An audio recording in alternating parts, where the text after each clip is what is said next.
Hey everyone, I hope you all are having a great day. This is the printable that you can download on the cherry blossoms. I was trying to find the easiest thing to do an art activity. You could even do it as a family or something just to give the kids to keep them busy while you're making dinner, or just really cute things to keep them busy. So you have this printable, and I'm just gonna put it down, and I'm gonna show you 3 different ways that you can put cherry blossoms on this tree with all the resources you should have at home, hopefully. So the first thing is, let's say that you just have markers at home. You don't have anything else. You have markers. Did you know that you could actually create a watercolor with markers? So I'm going to show you how to do that. The best part is that it could be messy. That's really actually the funnest part. So you have markers and you just start, making circles or going along the lines as fast as possible. And you kind of color it in. And I usually like to just go in circles because it will just go faster if I just go in circles. So I just make squiggly little circles all over this little tree. And then I'm going to cover this whole entire tree up, these circles. I'm sorry for all of I'm pressing down so the table is shaking, and I'm sorry. But I promise it'll look really cool once it's all done. So you're going to color your whole entire tree with marker. And you just kind of shadow the tree. The best part about this way is I'm going to show you how you can actually, it looks kind of like watercolors. And one of the best parts is that you could still see the tree branches when you use marker through this printed paper. And it really kind of does look like those cherry trees in DC, because a lot of times with the cherry trees, you just have this, the shadows of the flowers, and you can still see the bark or the branches kind of shining through, or not shining through, but showing through. Anyway, so here's that. This is the marker. So we're all done squiggling with our marker. And then I have a little cup, I'm going to show you right here, with water and a tiny paintbrush. This could be like the paintbrush that you would take to do, and that comes in your watercolor sets. And what you do is you just start with a section here at the top, and you just start getting it wet. Just a little tiny bit at a time. And you just start getting it wet. And just make sure you don't get it too wet, because the paper will break through. So you don't want to do that. You just want to do a light, very, very light, like little coat of water, just very, very lightly. And the marker, the ink in the marker will start running a little bit. And when it runs, it'll get lighter. And it kind of, the ink on it spreads out a little bit. So that's what kind of helps it look like it's a watercolor. So you just get it wet and you just go right ahead. What I'm going to do is I'm going to get half of it wet. And I'm also going to show you one that I already did. Because I wanted to make sure that this was going to work. I've done other lessons with the markers and getting it wet, and it's worked out great. So you can kind of see like half of it's wet, and you can kind of see that the water is running. It's a little bit lighter, and the water is running, which is really nice. So I'm going to set this aside. I'm going to show you one I already did. So setting this aside and finding the one I already did.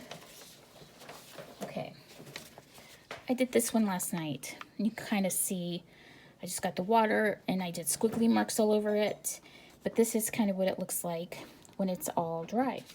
Kind of looks like that. I'll wrap around at the end of the video and show you how dry the one I just did looks, and you can kind of do a little comparison. So here's that.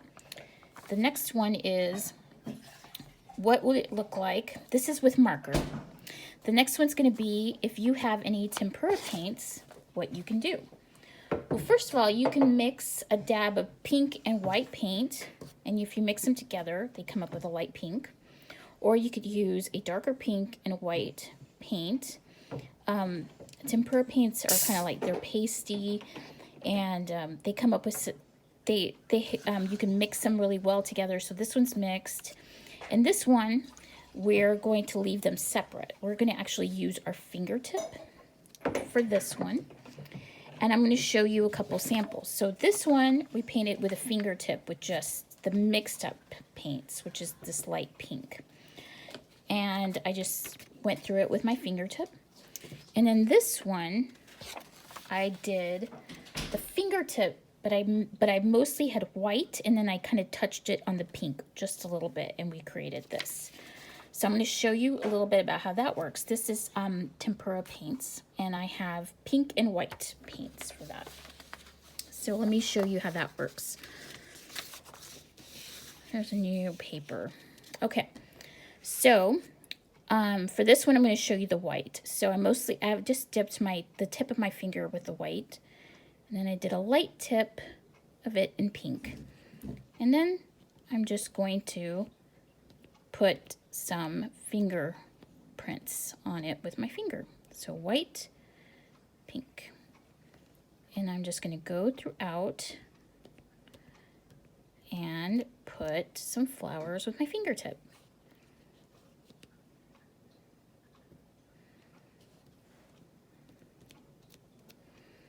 And you just kind of do that throughout. It's kind of nice because it creates that layered look with paint. So it's great if you do have tempera. This just kind of creates different texture in that layered look with the tempera. So I'll just do half of a tree really quickly.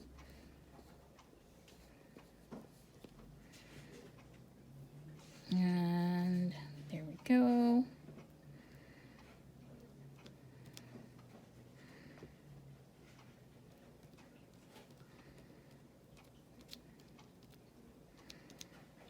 And it just starts to look a little bit, if you see some of them need a little bit more white, you can always just go really lightly back over some of them.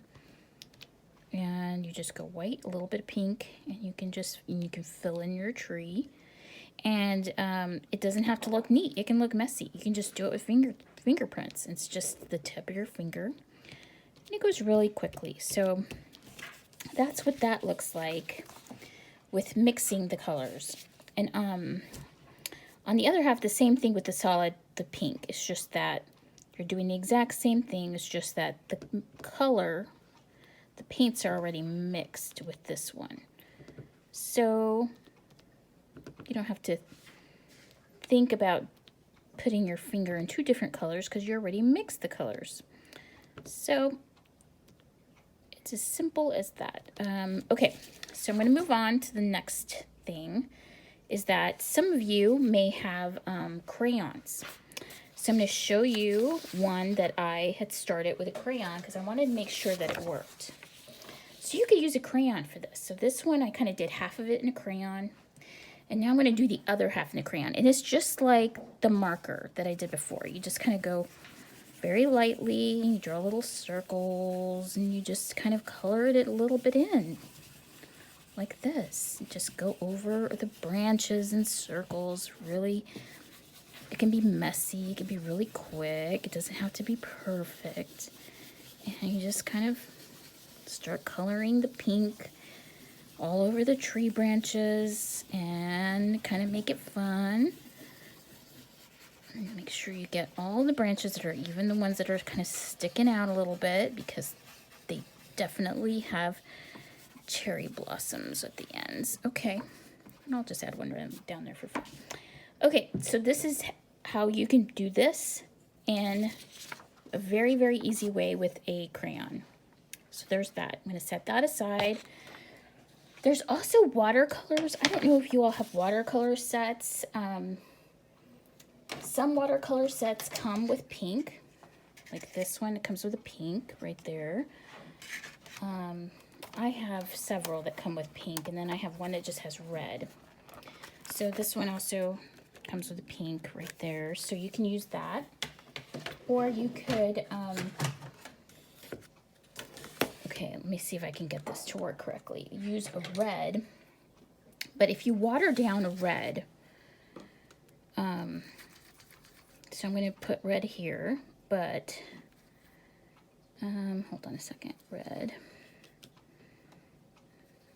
Now I'm going to add more water to this red. I already started this red, but I'm going to add a little bit more water. I'm not going to add more color. I'm just going to add a little bit more water. That makes the red a lighter color, and it kind of just comes out looking a little bit more pink. Now I haven't, I don't have a sample of this because I kind of forgot where I hid these watercolors at, because I'm using different watercolors at home now. But these are just like the regular Crayola colors. And so you can just go over it really, really quickly. You just have your red. Just do a couple little colors of red and just add, if you add more water to the red, it waters down the deepness of the red and creates more of a pink. So it's easy. Just go over that really quick. And it looks pink. It does. So you don't have to worry about being limited. You could try all of the fun different ways to do this at home with what you have. You could, if you have watercolors, use watercolors. For crayons, just use crayons because it turns out great. And if you have tempera paints, you can use that. If you have gouache, you can use that as well. Just make sure you pick out the right colors, and just kind of lightly. I'm going to use the rest of this paint, the rest of the watercolor color right there. And you can mix it on like the side of like the lid. Lots of people use their lids to mix it. And there we go. There we go. We have the tree, and that's just using watercolors. So there's definitely some really easy options. And I hope this helps you all. It's a really fun activity. It's super duper easy, and I just want you all to have a great time. And make sure you watch the videos on the cherry blossoms. They're really good. Talk to you later. Bye. Okay, so I almost forgot. I was going to show you guys what this looks like when it's has a little bit of time to run. So I'm going to kind of zoom up, and you can see that the colors are running, and the color just kind of spread out a little bit, and it's running. But when you color that in and the water helps the color spread a little bit, it looks great. So it's easily done with a marker and a little tiny bit of water. Just make sure you don't get the paper too wet because you don't want to go through the paper. So it's just really lightly with a marker and water. Hope this helps. Take care.